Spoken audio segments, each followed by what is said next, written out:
நற்செய்தி வாசகம். பிற இனத்தார்க்கு வெளிப்பாடு அருளும் ஒளி. லூக்கா எழுதிய தூய நற்செய்தியிலிருந்து வாசகம். அதிகாரம் 2, இறைவசனங்கள் 22 முதல் 35. மோசேயின் சட்டப்படி தூய்மை சடங்கை நிறைவேற்ற வேண்டிய நாள் வந்தபோது குழந்தையை ஆண்டவருக்கு அர்ப்பணிக்க அவர்கள் எருசலேமுக்கு கொண்டு சென்றார்கள்.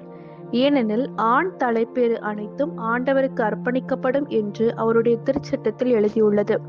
அச்சட்டத்தில் கூறியுள்ளவாறு 2 மாடப்புறாக்கள் அல்லது 2 புறா குஞ்சுகளை அவர்கள் பலியாக கொடுக்க வேண்டியிருந்தது. அப்போது எருசலேமில் சிமியோன் என்னும் ஒருவர் இருந்தார். அவர் நேர்மையானவர், இறைப்பற்று கொண்டவர், இஸ்ரேலுக்கு வாக்களிக்கப்பட்ட ஆறுதலை எதிர்பார்த்திருந்தார். தூய ஆவியை அவர் பெற்றிருந்தார். ஆண்டவருடைய மெஸ்ஸியாவை காணும் முன் அவர் சாகப் போவதில்லை என்று தூய ஆவியால் உணர்த்தப்பட்டிருந்தார்.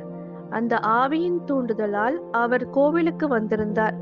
திருச்சட்ட வழக்கத்திற்கு ஏற்ப செய்ய வேண்டியதை குழந்தை இயேசுக்கு செய்து முடிக்க பெற்றோர் அதனை உள்ளே கொண்டு வந்தபோது சிமியோன் குழந்தையை கையில் ஏந்தி கடவுளை போற்றி, ஆண்டவரே, உமது சொற்படி அடியான் என்னை இப்போது அமைதியுடன் போக செய்கிறேன். ஏனெனில் மக்கள் அனைவரும் காணுமாறு நீர் ஏற்பாடு செய்துள்ள உமது மீட்பை என் கண்கள் கண்டுகொண்டன. இம்மீட்பை பிற இனத்தாருக்கு வெளிப்பாடு அருளும் ஒளி. இதுவே மக்களாகிய இஸ்ரேலுக்கு பெருமை என்றார். குழந்தையை குறித்து கூறியவை பற்றி அதன் தாயும் தந்தையும் வியப்புற்றனர்.